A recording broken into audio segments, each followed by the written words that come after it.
माध्यम 1 से माध्यम 2 को जाने वाले प्रकाश पुंज के लिए क्रांति कौन है? तो प्रकाश का वेग माध्यम 1 में 5 है, तो प्रकाश का वेग माध्यम 2 में होगा। चलिए देखिए यहाँ पे आंसर होगा आपका B, V by sine theta, V by sine theta. चलिए अगला क्वेश्चन देखेंगे हम लोग। श्वेत प्रकाश का एक स्पंद हवा से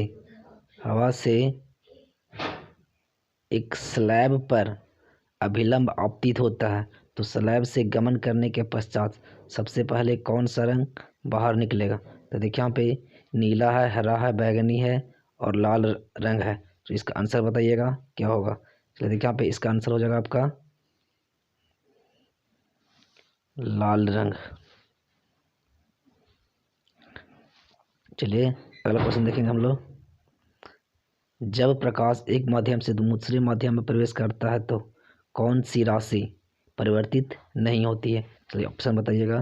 तरंगदैर्घ्य, आवृत्ति, चाल या आयाम। चलिए देखिए यहाँ पे इसका आंसर हो जाएगा आपका बी, आवृत्ति। चलिए अगला क्वेश्चन देखेंगे हम लोग।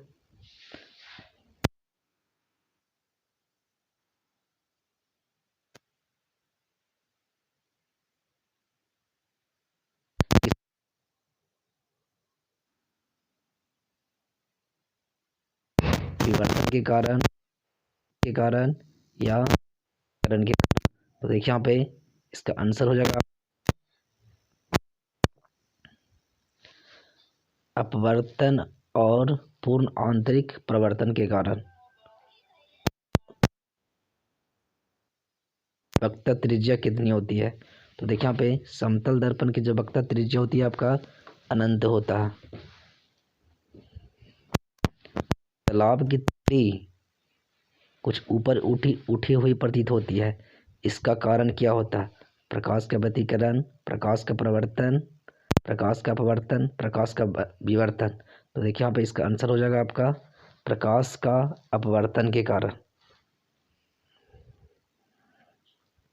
क्रांतिक कोण सघन माध्यम में वह अपतन कोण है जिसके संगत विरल माध्यम में अपवर्तन कोण होता है। 0 degree, 57 degree, 90 degree, 80 degree, 180 degree. यहाँ पे इसका आंसर हो जाएगा आपका 90 डिग्री।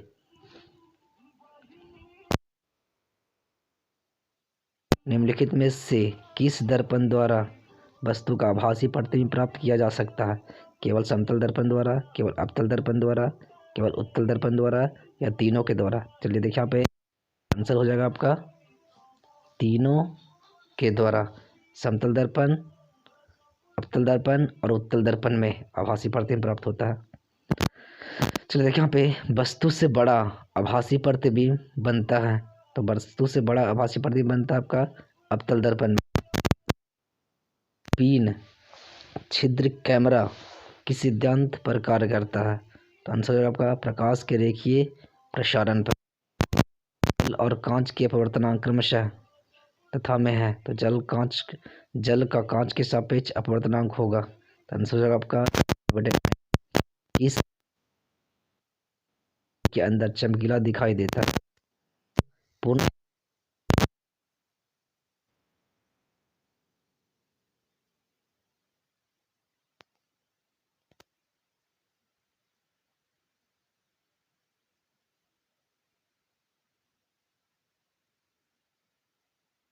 मुड़ते हैं।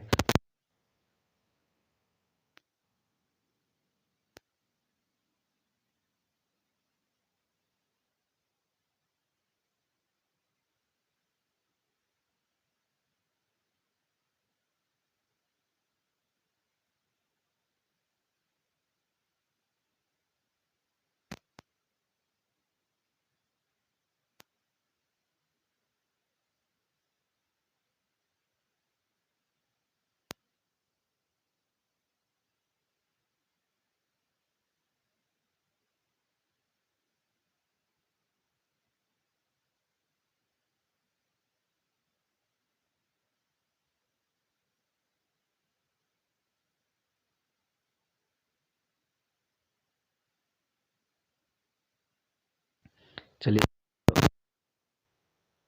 पृष्ठों पर अपवर्तन लेंस की क्षमता का ऐसे मात्रक क्या होता है? तो इसका आंसर हो जाएगा आपका डायोप्टर।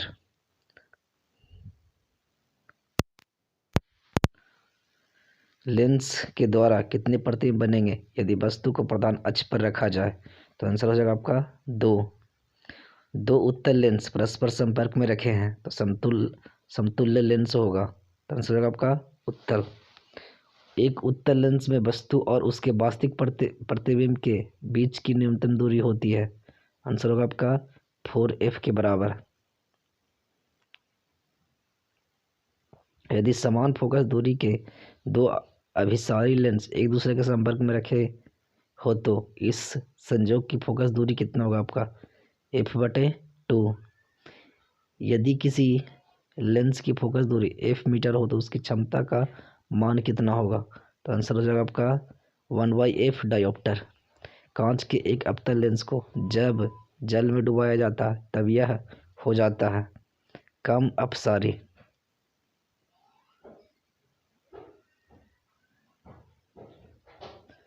f1 तथा f2 फोकस दूरी के दो पतले लेंस एक दूसरे के संपर्क में स्थित है तो संयुक्त लेंस की फोकस दूरी कितना होगा? तो इसका आंसर हो जाएगा आपका f1 इंटू f2 बटे f1 प्लस f2। जब श्वेत प्रकाश की किरण लेंस में प्रवेश करती है तो निम्न में से किसमें परिवर्तन होता है?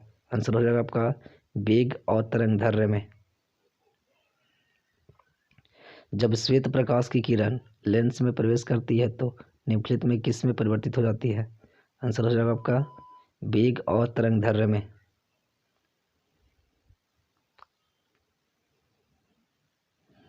चलिए अगला चैप्टर है आपका प्रकाशिक यंत्र। किसी वस्तु का मनुष्य की आंख के रेटिना पर बना प्रतिबिंब होता है। वास्तविक और उल्टा विभिन्न दिशाओं में कॉर्निया की वक्रता में असमानता के कारण उत्पन्न दृष्टिदोष को कहते हैं अबिंदुकता। निकट दृष्टि दोष निवारण के लिए प्रयुक्त किया जाता है। तो निकट दृष्टि दोष के लिए अवतल लेंस का प्रयोग करते हैं हम लोग हैं।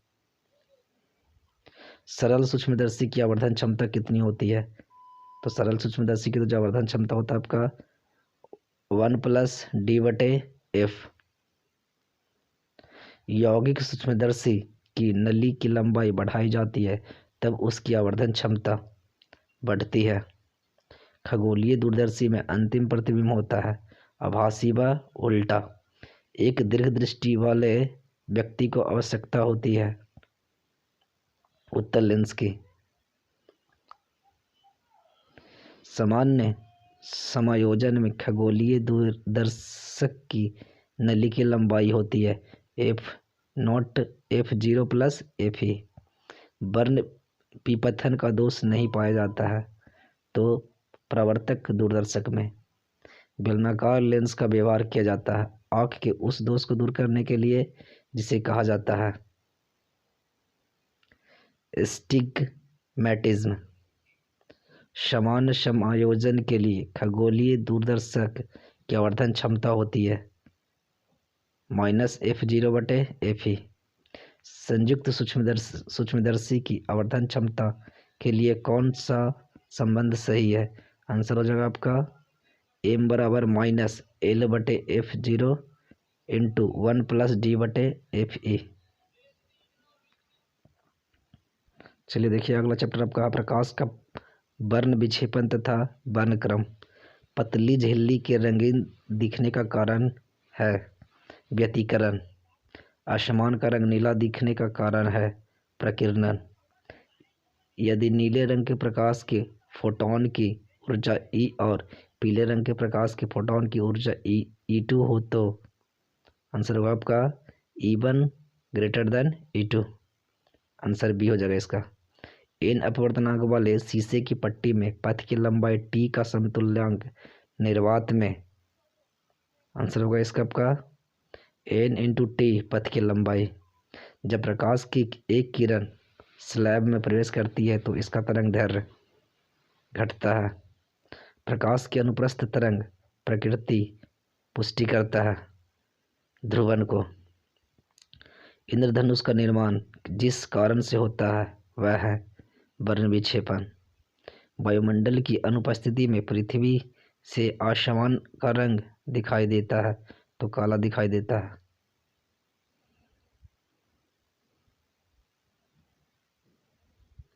किसी पारदर्शी माध्यम के प्रतनांक एवं प्रकाश की तरंग दैर्ध्य में संबंध है। आंसर होगा आपका n बराबर a प्लस बी बटे लैम्डा स्क्वायर। प्रकाश के रंग का कारण है। आंसर होगा आपका इसकी आवृत्ति का। n अपवर्तनांक तथा a प्रिज्म कोण वाले पतले प्रिज्म का न्यूनतम विचलन कोण होता है n-1 इंटू a। पतले प्रिज्म द्वारा न्यूनतम विचलन का कोण डेल्टा m होता है μ-1 इंटू a। चलिए देखिए अगला चैप्टर है आपका प्रकाश का तरंग सिद्धांत। निम्नलिखित में कौन सा कथन सही है? तो कथन हो जाएगा आपका डी। ऊपर के सारे कथन सही है। वेव फ्रंट समान कला में कंपित होने वाले बिंदुओं का लोकस है। तरंगदैर्घ्य समान कला में कंपित हो रहे दो लगातार कणों के बीच की दूरी है। दो स्रोतों को कोहेरेंट होने के लिए उनकी आवृत्तियाँ समान होनी चाहिए। अगला क्वेश्चन देखिएगा, हाइगेंस के अनुसार प्रकाश की तरंगें होती है तो यांत्रिक और अनुदैर्घ्य होती है। प्रकाश के कनिक सिद्धांत के प्रतिपादक थे न्यूटन। प्रकाश किस प्रकार के कंपन से बनता है? सी विद्युतीय व चुंबकीय क्षेत्र से। न्यूटन के अनुसार प्रकाश का वेग होता है वायु की अपेक्षा जल से अधिक होता है। प्रकाश के तरंग गति सिद्धांत के अनुसार प्रकाश के वर्ण निर्णायक है आवृत्ति। प्रकाश फोटॉन की ऊर्जा होती है। आंसर हो जाएगा आपका एच वी। द्वितीयक तरंगिकाओं की अवधारणा दी थी हाइगेंस ने। किसी बिंदुवत स्रोत से परिमित दूरी पर तरंग ग्राग होता है। आंसर आपका गोलाकार। चलिए अगला चैप्टर आपका प्रकाश के व्यतिकरण तथा विवर्तन। उन तरंगों के व्यतिकरण से उत्पन्न अधिकतम परिणामी का मान होगा जिससे प्रकट किया जाता है। तो देखिए यहाँ पे इक्वेशन दे रखा आपका y is equal to 4 sine omega t y2 is equal to 3 cos omega t. तो देखिए यहाँ पे जब इसको हम लोग कैलकुलेट करेंगे तो मेरा मान निकलेगा आपका 5। तरंग का कलांतर साई का पथांतर डेल्टा एक्स से संबंध बनाता है तो इसका हो जाएगा delta by 2 pi into Sai. Young के छिद्र द्विछिद्र प्रयोग में छिद्रों की चौड़ाई तथा पर्दे से छिद्रों की दूरी दोनों दोगुनी कर दी जाती है तो पिच की चौड़ाई हो जाएगा आपका अपवर्तित रहेगी। निम्नलिखित में कौन सा कथन सही है?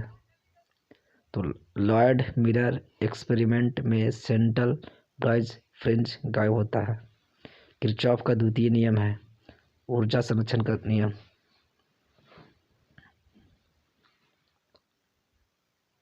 एक पतली फिल्म के रंग का कारण है व्यतिकरण।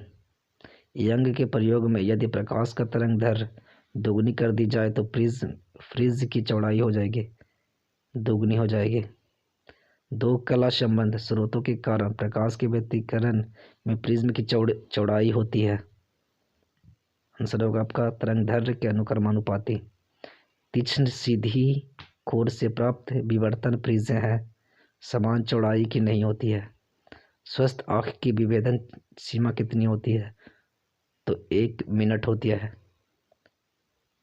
तरंगों के दो स्रोत कला संबंध कहे जाते हैं यदि दोनों समान तरंगदैर्घ्य की तरंगें जिनमें नियत कलांतर रहता है उत्पन्न करते हो। प्रकाशिक पथ बराबर होता है अपवर्तनांक गुने पथ की लंबाई। व्यतिकरण फ्रिज की चौड़ाई होती है ए बराबर होगा बीटा बराबर D into lambda by small D.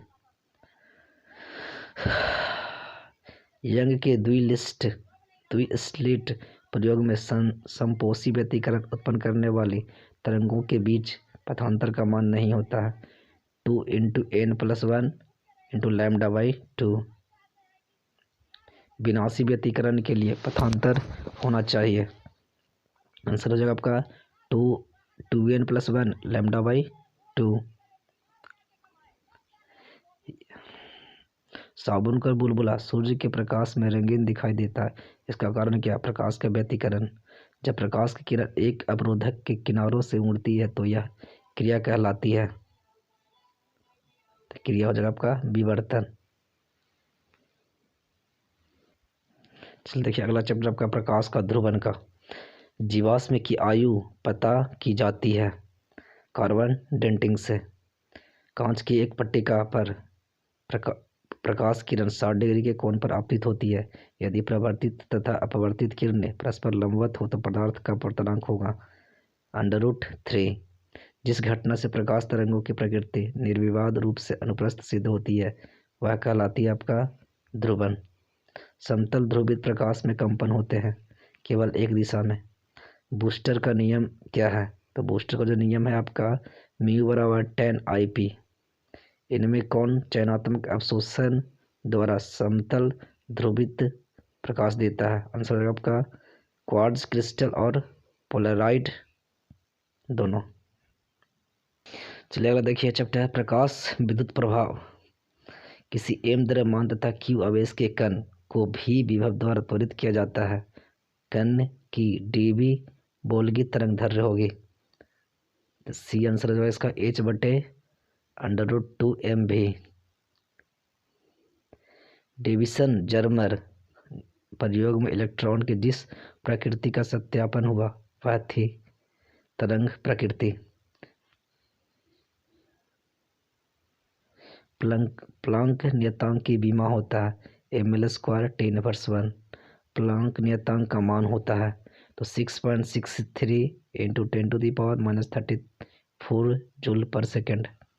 किसी विकिरण के एक क्वांटम को जिसमें एक निश्चित ऊर्जा होती है कहा जाता है, इसको कहते हैं हम लोग फोटॉन।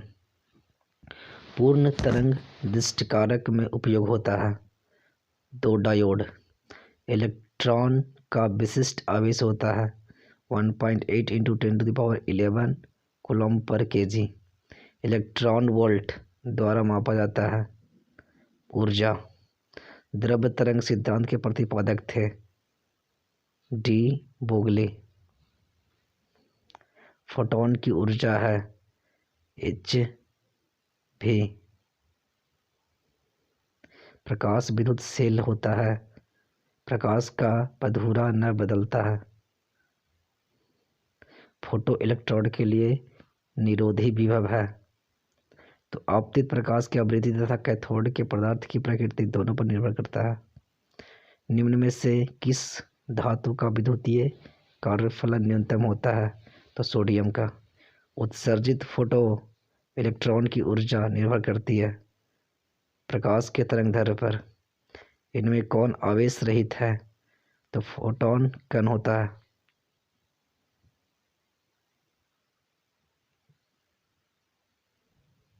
हाइड्रोजन परमाणु में इलेक्ट्रॉन का न्यूनतम कोणीय संवेग होता है h/2π जूल पर सेकेंड। रीडबर्ग नियतांक का मात्रक होता है मीटर इनवर्स।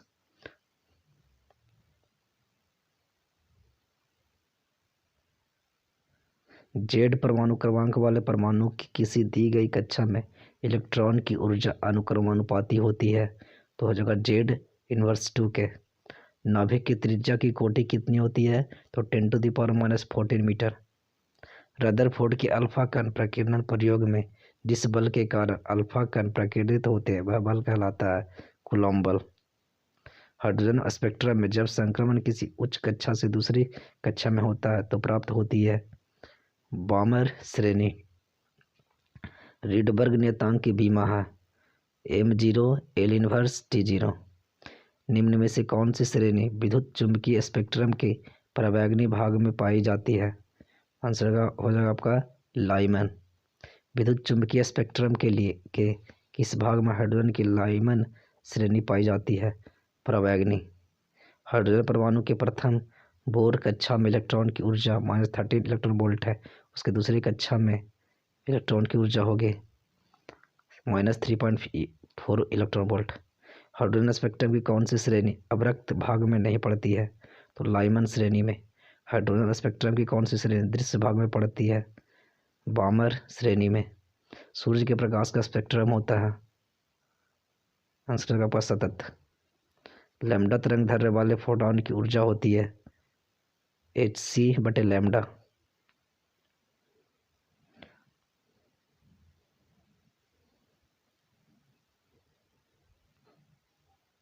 चैप्टर आपका नाभिकीय भौतिकी। रेडियो एक्टिव परमाणु के लिए कौन सा संबंध सही है? तो हो जाएगा आपका अर्ध आयु बराबर होता है आपका 0.06931 इंटू औसत आयु।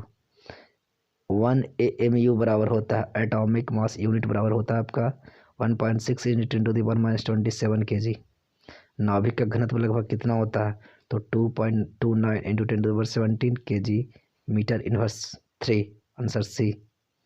तेजी से चलने वाली बीटा किरणें हैं। आंसर सी होगा आपका इलेक्ट्रॉन। निम्नलिखित नाभिकों में सबसे कम अस्थायी होता है। आंसर होगा आपका ए हीलियम। 2 एटम और जो इसका वेट एटॉमिक वेट हो जाएगा आपका 4। Answer A. नाभिक से कण उत्सर्जित होने पर परमाणु संख्या कितना से घटता है? आंसर है आपका 2। कैथोड किरणें होती है तो कैथोड किरणें जो होती है आपका इलेक्ट्रॉन होता है। सौर ऊर्जा का स्रोत है न्यूक्लियर संलयन। 6 गुणांक का ऐसा मात्रक है हर्ट्ज। निम्नलिखित में कौन आवेश रहित कण है? फोटॉन। यूरेनियम नाभिक की घनत्व के परिमाण की कोटि होती है 10⁻7 किलोग्राम पर मीटर। हाइड्रोजन बम आधारित है केवल नाभिकीय संलयन पर। सूर्य अपनी विकिरण ऊर्जा प्राप्त करता है नाभिकीय संलयन से। नाभिकों के मिलने से नए नाभिक के बनने और ऊर्जा के मुक्त होने की घटना को कहते हैं नाभिकीय संलयन। नाभिकीय संलयन की प्रक्रिया में 2 हल्के नाभिक मिलकर एक अपेक्षाकृत भारी नाभिक का तथा अन्य संभव उत्पादों का निर्माण करते हैं। अल्फा कण है हीलियम का नाभिक। निम्नलिखित में किसके लिए वेधन क्षमता महत्तम होती है? तो वेधन क्षमता गामा किरणें की होती है। मूल कण नहीं है तो आपका अल्फा कण है जो मूल कण नहीं होता। नाभिकीय रिएक्टर में नियंत्रक छड़ें बनी होती है ये कैडमियम की बनी होती है। नाभिकीय अभिक्रिया में संरक्षित रहता है तो ये सभी रहता है। कुल आवेश संरक्षित रहता है रेखीय संवेग कोणीय संवेग। कौन सा कण अस्थायी है? तो आपका न्यूट्रॉन जो अस्थायी होता है। जितने समय में किसी रेडियो एक्टिव पदार्थ की राशि अपने प्रारंभिक परिणाम की आधी हो जाती है उसे कहते हैं अर्ध आयु। चलिए अगला चैप्टर का अर्धचालक युक्तियां और लॉजिक गेट। एक अर्धचालक को T1 के से T2 के ताप पर ठंडा किया जाता तो इसका प्रतिरोध क्या होगा? तो इसका प्रतिरोध होगा आपका बढ़ेगा। यदि ट्रांजिस्टर की धारा नियतांक अल्फा तथा बीटा है तो बीटा बड़ा होगा 1 से, अल्फा छोटा होगा 1 से। 15 का द्विआधारी तुलनांक कितना होगा आपका? तो ये हो जाएगा आपका सी। तो ये तो आपका न्यूमेरिकल टाइप का है। दी गई सततता श्रेणी निरूपित करता है तो निरूपित करेगा आपका नॉर गेट का। दिया गया परिपथ संकेत इस तरह के अगर कोई परिपथ है तो देखिए यहाँ पे ये जो परिपथ हो जाएगा आपका NPN ट्रांजिस्टर को दिखा रहा है।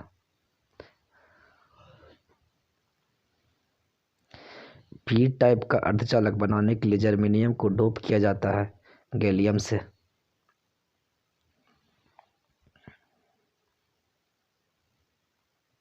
नॉट गेट बनाने के लिए उपयोग होता है NPN ट्रांजिस्टर जिसका उत्सर्जक वैनिस्ट है।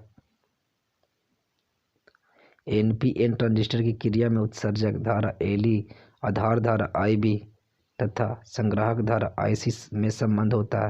ये मोस्ट इम्पोर्टेंट क्वेश्चन है। IC इज इक्वल टू हो जाएगा IE माइनस IB। दी गई सततता सारणी जिस गेट की उसका नाम होगा आपका नंड गेट। देखिए यहाँ पे नंड गेट के लिए बुलिय व्यंजक होता है आपका नंड गेट। देखिए यहाँ पे एन का मतलब यहाँ पे नोट हो जाएगा, एंड का मतलब एंड। तो एंड में आपका गुना होगा और एंड का मतलब क्या हो जाएगा बार हो जाएगा ऊपर में। तो A into B recurring is equal to by. Answer A हो जाएगा आपका। ताप बढ़ने से अर्धचालक का विशिष्ट प्रतिरोध क्या होगा आपका? तो घट जाता है। दी गई सत्ता श्रेणी सारणी से जिस गेट की नाम बताया जाएगा आपका तो ये हो जाएगा आपका और गेट का। और गेट का बुलियन व्यंजक होगा आपका, और है तो जोड़ होता है, तो ए प्लस बी बराबर पाई। एंड गेट का बुलियन व्यंजक होगा आपका ए इंटू बी होता है, एंड रहेगा तो मतलब गुना होगा, ए डॉट बी बराबर बाई। नॉर गेट के लिए बुलियन व्यंजक हो जाएगा आपका, तो यहाँ पे एन का मतलब रिकरिंग और का मतलब जोड़ता है, A plus B recurring is equal to by. Germanium तथा सिलिकॉन बैंड में अंतराल इलेक्ट्रॉन वोल्ट में क्रमशः होता है, तो 0.7 और 1.1। परम शून्य ताप पर अर्धचालक व्यवहार करता है पूर्ण अचालक की तरह।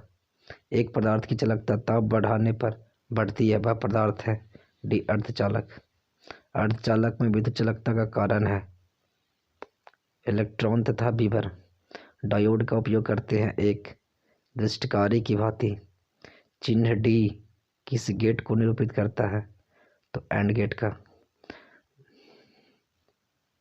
ट्रांजिस्टर का धारा लाभ परिभाषित होता है, आंसर होगा आपका अल्फा इज इक्वल टू आई सी बटे आई। एन टाइप का जर्मेनियम प्राप्त करने के लिए जर्मेनियम में मिलाया गया अपद्रव्य होता है, आंसर होगा आपका पंच संयोजक। पी प्रकार के अर्धचालक में आवेश वाहक होते हैं बीबर। किसी अर्धचालक में बहुसंख्यक आवेश वाहक इलेक्ट्रॉन होंगे यदि इसमें मिलाई जाने वाली अशुद्धि होगी पंच संयोजी। इन प्रकार के अर्धचालक में मुख्य धारावाहक होते हैं इलेक्ट्रॉन। उभयनिष्ठ उत्सर्जक विन्यास में ट्रांजिस्टर का धारा लाभ होता है बीटा बराबर आई सी बटे आई में। एलईडी जब उत्क्रम अभिनति होता है तब उसमें से प्रकाश उत्सर्जित होता है। चलिए लास्ट चैप्टर है आपका संचार तंत्र। फैक्स का अर्थ क्या होता, तो फैक्स का जो अर्थ होता है आपका फैक्सीमाइल टेलीग्राफी। लघु तरंगों का परास कितना होता है आपका 30 मेगाहर्ट्ज से 300 मेगाहर्ट्ज तक। संचार उपग्रह का आवर्तकाल होता है 24 घंटे। आयाम माइलन सूचकांक का मान होता है 0 से 0 तथा 1 के बीच। वैसी युक्ति जो मॉडुलन तथा बी मॉडुलन दोनों का कार्य करता है उसे कहते हैं मोडेम। वातावरण के किस माध्यम से रेडियो वेव्स परिवर्तित होती है, आयोनोस्फीयर से। मॉडुलन कितने प्रकार का होता है, तो मॉडुलन आपका 3 प्रकार का होता है। मोबिलिटी का ऐसा मात्रक क्या होता है, तो मोबिलिटी का ऐसे मात्रक एम्पियर गुने मीटर बटे न्यूटन। मॉडुलन के विपरीत प्रतिक्रिया को कहते हैं बी मॉडुलन।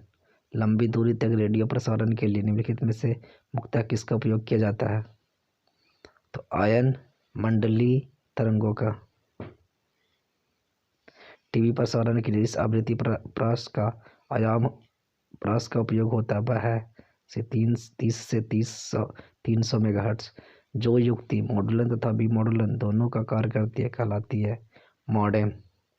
प्रकाशिक तंतु का सिद्धांत है पूर्ण आंतरिक परिवर्तन। प्रकाशिक तंतु है संप्रेषण एवं तरंग निर्देशक दोनों। UHF परिसीमा की आवृत्ति समानतः संचारित होती है अंतरिक्ष तरंगों द्वारा। वैसी युक्ति जो रेडियो तरंगों द्वारा दूर की वस्तुओं की स्थिति, उसकी दूरी तथा चलाने की दिशा का पता लगाया जा सकता है उसे कहते हैं रडार। आयाम मॉडुलन का दोष नहीं है, तो आपका निर्गत सिग्नल चैनल की अधिक चौड़ाई। प्रकाशीय तंतु के लिए समानतः क्रांति कोण का मान होता है 77 डिग्री। माइक्रोफोन द्वारा होता है ध्वनि दाब का विद्युत वोल्टता तथा धारा में परिवर्तन। पूर्ण तरंगी दृष्टिकरण में यदि निवेश आवृत्ति 50 हर्ट्ज है तो निर्गत आवृत्ति होगी 100 हर्ट्ज। मॉडुलन वह युक्ति है जिससे एक रेडियो वाहक आवृत्ति पर जानकारी अंकित होती है। डिजिटल संकेत में संभव है 0 तथा 1। आकाश तरंग का संचार आधारित है तो आयन मंडल द्वारा परिवर्तन पर। उपग्रह संचार में विद्युत चुंबकीय तरंग का कौन सा भाग प्रयुक्त होता है, सूक्ष्म तरंग। भू तरंगों के संप्रेषण में प्रयुक्त आवृत्ति प्रसार कितना होता है 50 किलोहर्ट्ज से 1500 किलोहर्ट्ज। आकाश तरंगों द्वारा संचरण के लिए उपयुक्त आवृत्ति परास होता है 2 मेगाहर्ट्ज से 20 मेगाहर्ट्ज।